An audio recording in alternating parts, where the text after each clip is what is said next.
Resident Evil Revelations 2 is an upcoming episodic survival horror game, positioned as a modern take on the series' spooky roots.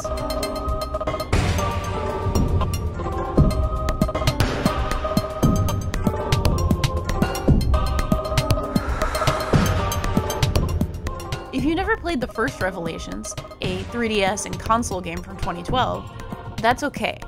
Revelations 2 doesn't really require any knowledge of the backstory. All you need to know is that you play as two women, Resident Evil 1's Claire Redfield, a badass special agent, and Barry Burton's daughter, Moira. Both women find themselves in a spooky, derelict prison, part of an even spookier island, where freaky experiments have turned the prison population into creepy foes. There are arcane puzzles to solve, nasty traps to avoid, and plenty of deformed weirdos to deal with, in true Resident Evil fashion.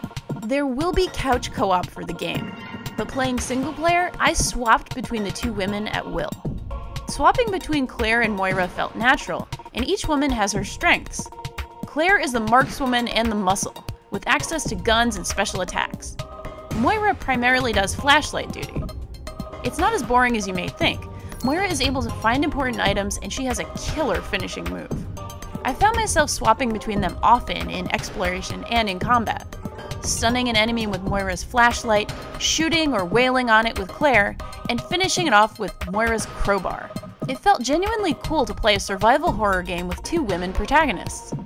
Mechanically, each holds her own, and the banter between them was fun.